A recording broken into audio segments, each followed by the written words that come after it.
21 जून को अंतर्राष्ट्रीय योग दिवस के उपलक्ष्य में परम पूज्य स्वामी रामदेव जी महाराज के पावन सानिध्य में फरीदाबाद हरियाणा में आयोजित 5 दिवसीय योग शिविर का आज प्रातःकाल शुभारंभ हो गया है। हरियाणा पंजाब के महामहिम राज्यपाल श्री कप्तान सिंह सोलंकी पूज्य स्वामी गुरु शरणानंद जी की उपस्थिति में प्रारंभ हुए इस शिविर में लाखों लोगों ने प्राणायाम व योग की क्रियाओं का अभ्यास किया। पूज्य महाराज जी ने 21 जून को होने वाले योग दिवस में प्रोटोकॉल योगाभ्यास क्रम से भी उपस्थित जनों का परिचय करवाया। आइए देखते हैं आज प्रातःकालीन शिविर के मुख्य अंश।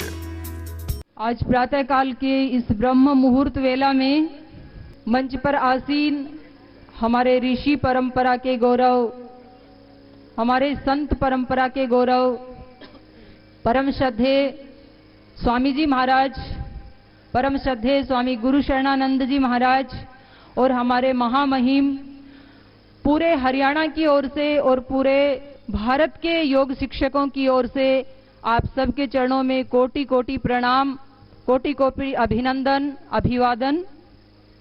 एक परिवार का उत्सव होता है, एक समाज का उत्सव होता है, एक राष्ट्रीय उत्सव होता है और आज जिस महान उत्सव की शुरुआत हम करने जा रहे हैं, योग महोत्सव, वो अंतर्राष्ट्रीय योग दिवस है, अंतर्राष्ट्रीय उत्सव है।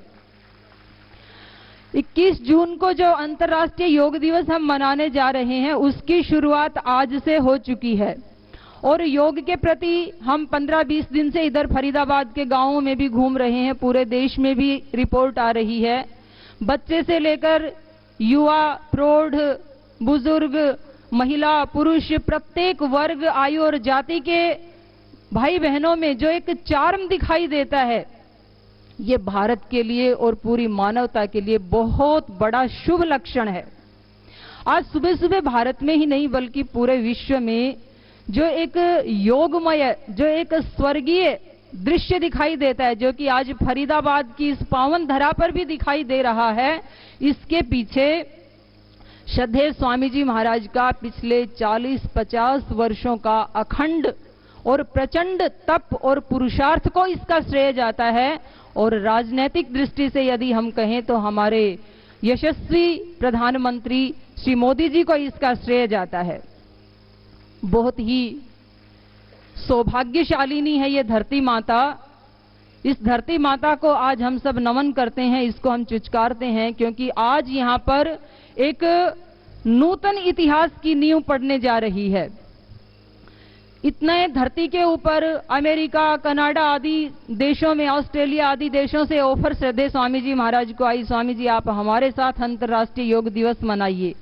उन सब देशों में से श्रद्धेय स्वामी जी महाराज ने भारत को चुना और भारत के सब प्रांतों को छोड़ करके हरियाणा को चुना और हरियाणा के भी सब जिलों को छोड़ करके आपके फरीदाबाद को चुना। ये हम सब के लिए बहुत गौरव का विषय है। योग की कितनी बड़ी महिमा है ये तो भला हम पूरा कैसे जान सकते हैं, लेकिन इतना जरूर समझ में आता है, ये योग की ही महिमा है जो एक साधारण से गांव में जन्मे हुए साधारण परिवार में एक साधारण से व्यक्ति जो आज असाधारण बन चुके हैं, एक विराट पुरुष बन चुके हैं, एक युग पुरुष बन चुके हैं, एक युग दृष्टा बन चुके हैं, ये सब योग की महिमा है। और अब मुझे ऐसे लगता है कि इस भूमि को श्रद्धेय स्वामी जी महाराज ने चुन लिया है, तो अब बहुत ही अल्पकाल में ये फरीदाबाद भी इतना आबाद होगा कि पूरे भारत में नहीं बल्कि पूरे विश्व में इसकी कीर्ति, इसकी यश गाथा सदियों तक गाई जाएगी। इतना बड़ा कार्य यहां पर होने वाला है। और जिस मंच के ऊपर ब्रह्म मुहूर्त में उठ करके एक ही मंच पे राजसत्ता और धर्म सत्ता एक साथ योग करते हो, निश्चित रूप से वर्तमान में वो स्वर्णिम युग है और भविष्य में तो वो अति स्वर्णिम युग होने वाला है। श्रद्धेय स्वामी जी महाराज हमसे ये नहीं पूछते हैं कि आपकी जाति क्या है, वे हमसे ये नहीं पूछना चाहते हैं आपका पंथ, आपका मजहब, आपका धर्म क्या है। स्वामी जी महाराज हमसे जानना चाहते हैं आपका दुख क्या है, ताकि योग के माध्यम से वे उन दुखों को हटा सकें। वो फिर चाहे शारीरिक दुख हो, मानसिक हो, आत्मिक हो, सामाजिक हो या राष्ट्रीय स्तर के हो या आर्थिक दुख हों। एक तो हमारे जैसे सामान्य लोग होते हैं जो अपने ही जीवन के दुखों को नहीं हटा पाते हैं, और एक श्रद्धेय स्वामी जी महाराज जैसे मसीहा इस धरती पर भगवान के वरदान के रूप में आते हैं, जो करोड़ों करोड़ों लोगों के सब प्रकार की दुख पीड़ाओं को ऐसे ही योग की गंगा में, धारा में बहा ले जाते हैं जैसे गंगा मैया बारिश होने पर सब कूड़ा करकट बहा के ले जाती है। और ऐसे एक युग पुरुष, महापुरुष हमारे बीच में विराजमान है। आप सबकी जोरदार करतल ध्वनि से अभिनंदन श्रद्धेय स्वामी जी महाराज का। पिछले 20 वर्षों में जो एक विराट जनसंपर्क श्रद्धेय स्वामी जी महाराज का पूरे देश और दुनिया से हुआ है, मुझे लगता है इतने अल्पकाल में क्या पूरे जीवन भर में भी किसी व्यक्ति का इतना विराट जनसंपर्क नहीं हो पाता है। क्योंकि लोग तो अपने ही मजहब से जुड़े हुए, अपने ही मत संप्रदाय से जुड़े हुए लोगों से ही ज्यादा बातचीत करना चाहते हैं, लेकिन ये एक ऐसे सन्यासी हैं, एक ऐसे निराले ऋषि और योगी हैं जिन्होंने जाति, प्रांत, मजहब, भाषा, वेशभूषा, अच्छे बुरे, अमीर, गरीब, शहरी, ग्रामीण, बच्चे, जवान, प्रौढ़, सब सीमाओं को लांघ करके एक योग के आधार पर श्रद्धेय स्वामी जी महाराज ने पूरे देश को नहीं बल्कि पूरी दुनिया से एक विराट जनसंपर्क किया है। और वो जनसंपर्क केवल विचारों का संपर्क नहीं रहा, अपितु वो व्यक्तियों के हृदयों के साथ संपर्क किया है। आज पूज्य स्वामी गोस्वामी जी महाराज जी की पावन उपस्थिति में आज के इस सत्रारंभ में मुख्य अतिथि के रूप में जिनका जीवन बहुत पावन है, जो हमारे लिए बहुत बड़ी प्रेरणा है, और वो स्वयं एक योगी भी हैं और हम में ज्ञान वृद्ध वयोवृद्ध हैं, ऐसे श्रद्धेय कप्तान सिंह सोलंकी साहब के मंगल आशीष के साथ आज के योग सत्र की शुरुआत करते तो मैं कहूँगा कुछ पलों के लिए हम सबको अपने उद्बोधन और आशीर्वाद से सबको प्रेरित करें। परम पूजनीय जो भारत में जन्मे, खासकर हरियाणा में जन्मे और दुनिया की शान बन गए, ऐसे योग के मामले में विश्व गुरु, योग ऋषि मान्यवर स्वामी रामदेव जी महाराज, हम सबका बहुत सौभाग्य है कि आज अपनी उपस्थिति से हम सबको आशीर्वाद दे रहे हैं। ऐसे मान्यवर पूजनीय गुरु शरणानंद जी महाराज, आज इतनी बड़ी उपस्थिति देखकर और वो भी पंक्तिबद्ध, बहुत बड़ी प्रसन्नता हो रही है। और मैं हरियाणा का राज्यपाल होने के नाते आप सबका इस अवसर पर पूर्ण मनोयोग से अभिनंदन करता हूं। आप जानते हैं कि हरियाणा ये भगवान की भूमि है, हरि की भूमि है, और भगवान ने खुद आकर के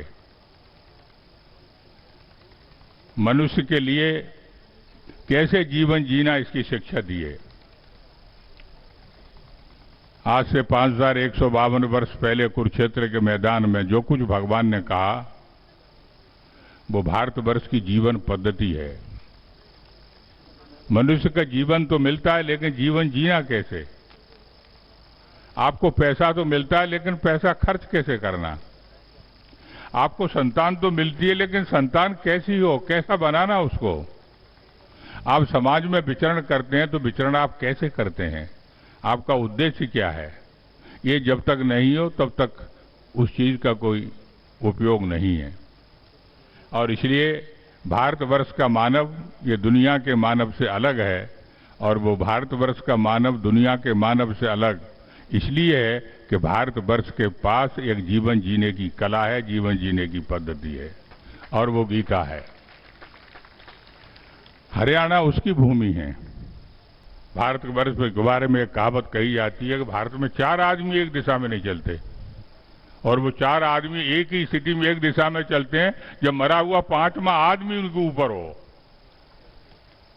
जब मरे हुए आदमी को लेकर के चलते हैं मरकटे की तरफ, तब वो चारों एक दिशा में चलते हैं। कितनी खराब कहावत है भारत के बारे में। और इसलिए इस भारत को योगजुट करने के लिए हम बड़े सौभाग्यशाली हैं कि हमको नरेंद्र मोदी जैसा प्रधानमंत्री मिला, लेकिन उससे ज्यादा भाग्यशाली हैं कि हमको स्वामी बाबा रामदेव मिले।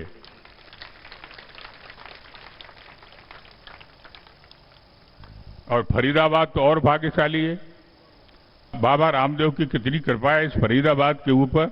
उन्होंने पंचकुला के अंदर शिविर किया तो वो तो 3 दिन का था।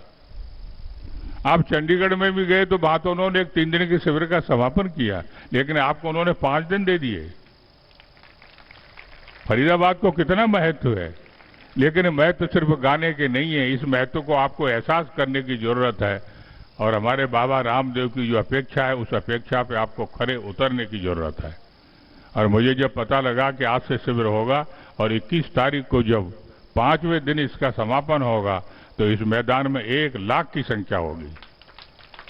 ये बहुत बड़ा संदेश पूरे देश में, पूरे विश्व के अंदर जाएगा। चंडीगढ़ में तो अंतर्राष्ट्रीय योग दिवस है, श्रीमान प्रधानमंत्री जी आ रहे हैं। हम भी वहां पर 1 लाख संख्या एकत्रित करने का प्रयास कर रहे हैं, लेकिन उसी हरियाणा में प्रत्येक जिले पर यह कार्यक्रम हो रहा है और फरीदाबाद खुद 1 लाख का जन समूह यहाँ पर एकत्रित कर रहा है। ये वास्तव में हरियाणा को बहुत आगे ले जाएगा और पूरे विश्व के अंदर 21वीं शताब्दी का परचम लहराएगा।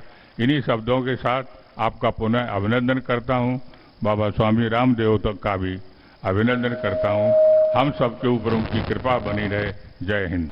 तो एक बार पुनः पूरे फरीदाबाद की ओर से, पूरे हरियाणा की ओर से महामहिम का बहुत बहुत अभिनंदन।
ओम भूर्भुवः स्वः तत्सवितुर्वरेण्यं भर्गो देवस्य धीमहि धियो यो नः प्रचोदयात्।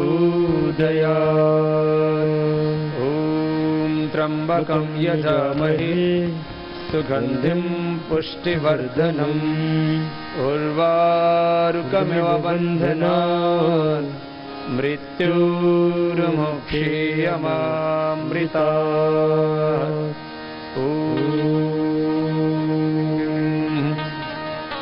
विश्वानि देव सवितर्दुरितानि परासुव यद्भद्रं तन्नासुव। ओम शांति शांति शांति। सिद्धासन या सुखासन में जिसको आप लंबे समय तक कर पाते हैं उसमें सीधे बैठ जाएंगे। हाथों को एक मुद्रा विशेष में रखेंगे। प्रथम अंगुली और अंगुष्ठी के अग्रभाग को आपस में मिला के रखते हैं। ये ध्यान मुद्रा है।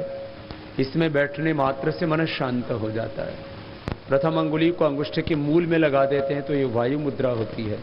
अर्थराइटिस, जोड़ों का दर्द, घुटनों का, कमर का दर्द उसमें बहुत उपयोगी है।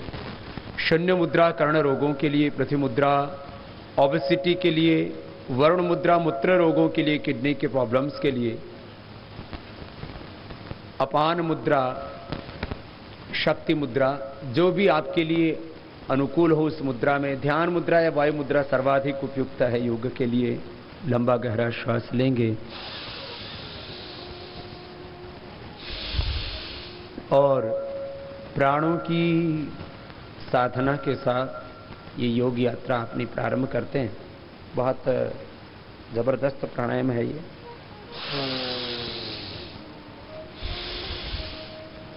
लंबा श्वास भरना,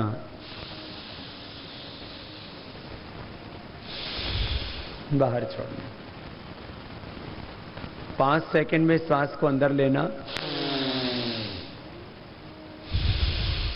5 सेकंड में श्वास को बाहर छोड़ना। ये भस्त्रिका प्राणायाम लय के साथ करना, डायफ्रामेटिक डीप ब्रीदिंग।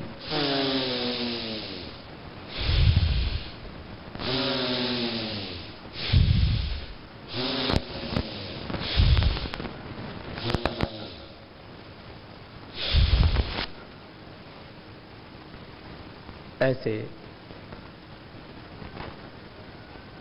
5 सेकंड में श्वास लेना, 5 सेकंड में श्वास छोड़ना, एक तन्मयता के साथ करना। जो बलवान हैं, निरोगी हैं, जिनको उच्च रक्तचाप, हृदय रोग, कमर में दर्द, हर्निया, किसी भी तरह की व्याधि विशेष नहीं है, वो अपेक्षाकृत इसको तीव्रता पूर्वक भी कर सकते हैं। और भस्त्रिका अपने अपने सामर्थ्य के अनुसार ऐसे 2-3 मिनट से लेके 5 मिनट प्रतिदिन कर लेना। जो जवान है, ऊर्जावान है, वो अपेक्षाकृत तीव्रता पूर्वक भी कर सकते हैं।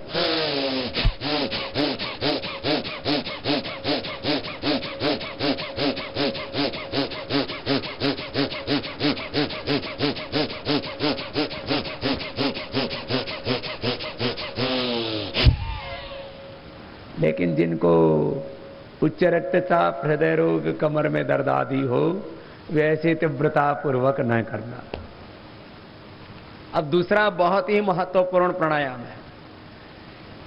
इसको तो सबको कम से कम 5 मिनट नियमित रूप से करना है।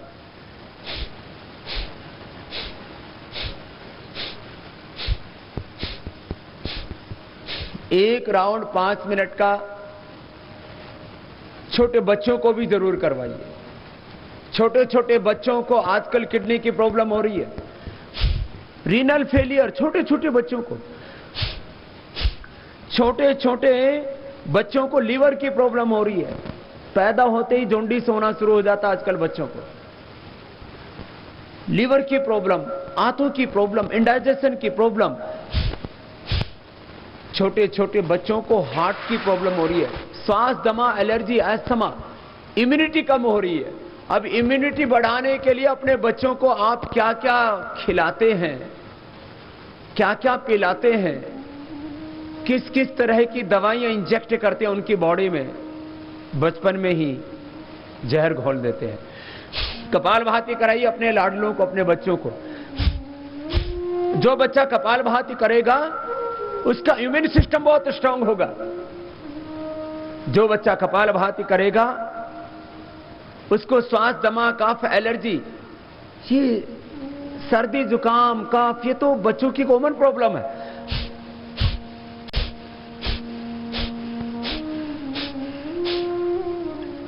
ये कपालभाति छोटे बच्चों की इम्यूनिटी बढ़ाने के लिए, उनकी अच्छी फिजिकल ग्रोथ के लिए, बच्चों का भी शारीरिक, मानसिक, बौद्धिक, आध्यात्मिक रूप से सर्वांगीण विकास होना चाहिए। तो योग सर्वांगीण विकास के लिए, शारीरिक, मानसिक, बौद्धिक, आध्यात्मिक विकास के लिए सबसे बेहतर तरीका है। आप चाहते हैं आपके बच्चों की अच्छी हाइट हो, आप चाहते हैं आपके बच्चों की अच्छी आईसाइट हो, आप चाहते हैं आपके बच्चों की मेमोरी बहुत शार्प हो,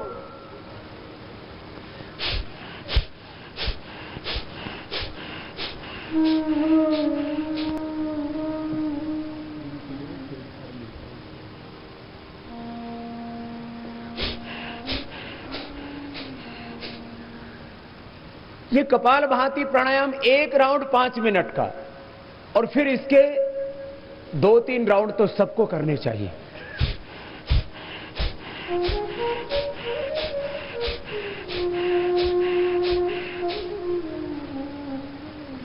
मैंने देखा जिन माताओं बहनों को यूट्रस में फाइब्रस ओवरी में सिस्ट पॉलीसिस्टिक ओवरीज की प्रॉब्लम थी, हमने आधा 1-1 घंटा ही प्राणायाम करवा दिया, और इससे आधा घंटा यदि दोनों समय कर लिया जाए तो 1 महीने में ही यूट्रस के फाइब्रस ओवरी के सिस्ट पॉलीसिस्टिक ओवरीज ठीक हो जाती है।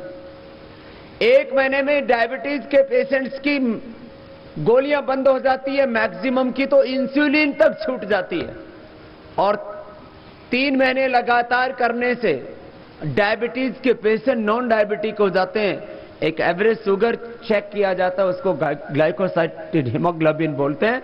6 से ऊपर होता है तो शुगर का पेशेंट माना जाता है, 6 से नीचे आ जाता है यदि आपका ग्लाइकोसाइलेटेड हीमोग्लोबिन, तो उसको नॉन डायबिटिक कह देते हैं। जो प्राणायाम निरंतर करते हैं वो डायबिटीज के पेशेंट नॉन डायबिटिक हो जाते हैं, उनको एवरेज शुगर 6 से नीचे आ जाता है। वैसे मापते हैं तो उसको 100 से ऊपर बोलते हैं, तो 150 तक बॉर्डर लाइन पर माना जाता है, 100-125 के बीच हो तो नॉर्मल माना जाता है, और खाली पेट यदि 80-90 के आसपास हो तो उसको नॉन डायबिटिक कहते हैं। ये डायबिटीज इससे ठीक हो जाता है। थायराइड की प्रॉब्लम T3, T4, TSH इससे नॉर्मल आ जाता है। कोलेस्ट्रॉल नॉर्मल, माने पूरा lipid profile, liver profile, kidney profile, blood profile, सभी केमिकल सोर्स हार्मोन्स का बैलेंस एक योग की क्रिया के द्वारा होना, ये दुनिया के लिए चमत्कार हो सकता है, लेकिन ये ऋषियों का बहुत बड़ा आविष्कार था जो पूरी दुनिया को भारत के ऋषियों ने दिया है। योग बहुत बड़ी विद्या है और पूरी दुनिया को हमारे ऋषियों की बहुत बड़ी सौगात है। वैश्विक स्वास्थ्य, वर्ल्ड हेल्थ और विश्व शांति, यूनिवर्सल पीस और सस्टेनेबल ग्रोथ, इंक्लूसिव ग्रोथ, स्थायी और समग्र समृद्धि का ये योग आधार है। योग से जब हमारा शरीर बल, मनोबल, बुद्धि बल, आत्मा बल सबल होता है, हमारी चेतना निम्न चेतना से उच्च चेतना में आ जाती है, हम मानव से महामानव, नर से नारायण, अहम से ब्रह्म की यात्रा पर निकल पड़ते हैं और अपने भीतर की अनंत शक्ति, असीम सामर्थ्य, अपरिमित क्षमताएं, ऊर्जाएं, अपने भीतर का अतीन्द्रिय ज्ञान जागृत हो जाता है। एक एक व्यक्ति में परमात्मा ने अपरिमित ज्ञान, शक्ति, सामर्थ्य दिया। योग के द्वारा रोगों का मिटना यह भी कोई कम बड़ी बात नहीं है। पूरी दुनिया में करीब 100 लाख करोड़ रुपए से ज्यादा की तो दवाइयां खाई जाती हैं, न्यूट्रिशंस, माइक्रो न्यूट्रिशंस, विटामिन खाए जाते हैं। 100 लाख करोड़ रुपए से ज्यादा। रोगों का मिटना यह भी विज्ञान की दृष्टि से सामान्य घटना नहीं है, ये भी बहुत बड़ी घटना है, लेकिन इससे भी आगे है योग। रोग तो मिटते हैं हमारे,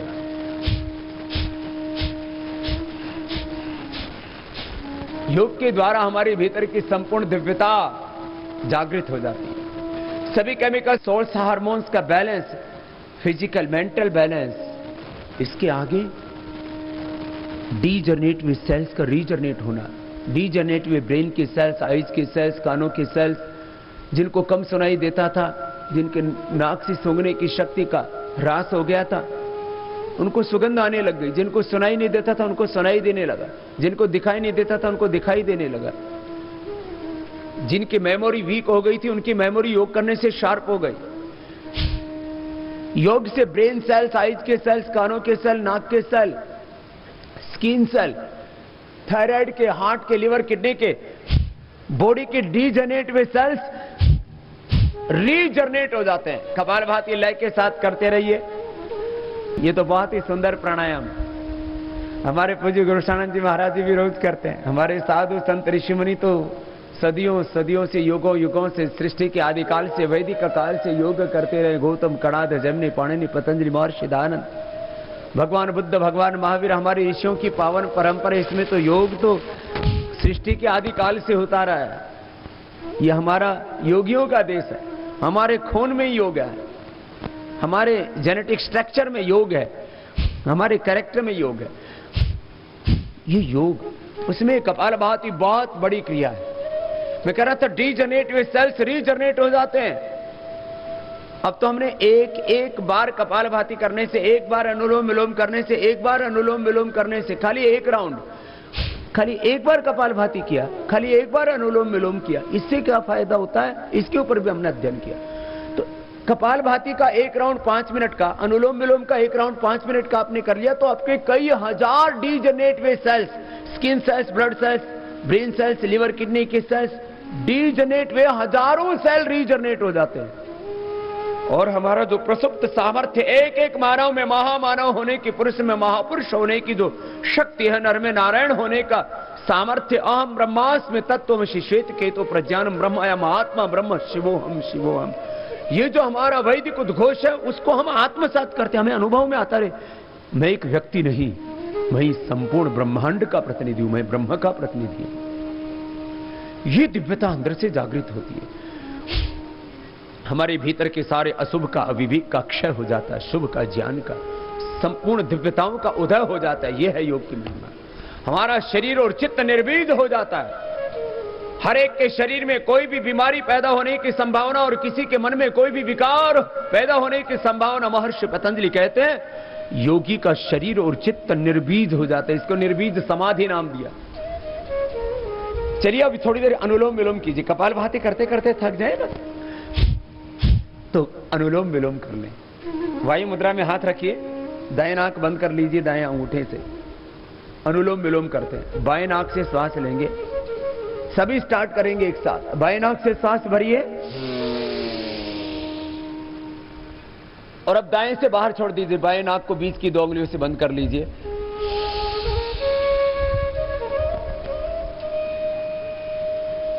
फिर दाएं से अंदर ले लीजिए, बाएं से बाहर छोड़ लीजिए।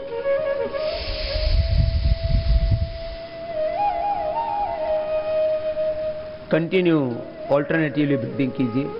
बहुत जबरदस्त प्राणायाम है। बाएं से लिया, आराम से तसल्ली से कीजिए। Do this slowly, rhythmically, don't do forcefully. Keep your back and neck straight.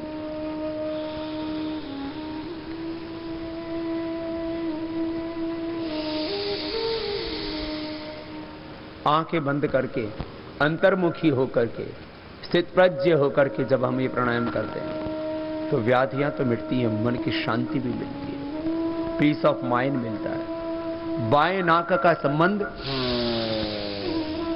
Left nostril का संबंध राइट ब्रेन से, राइट नॉस्ट्रल का संबंध लेफ्ट ब्रेन से है।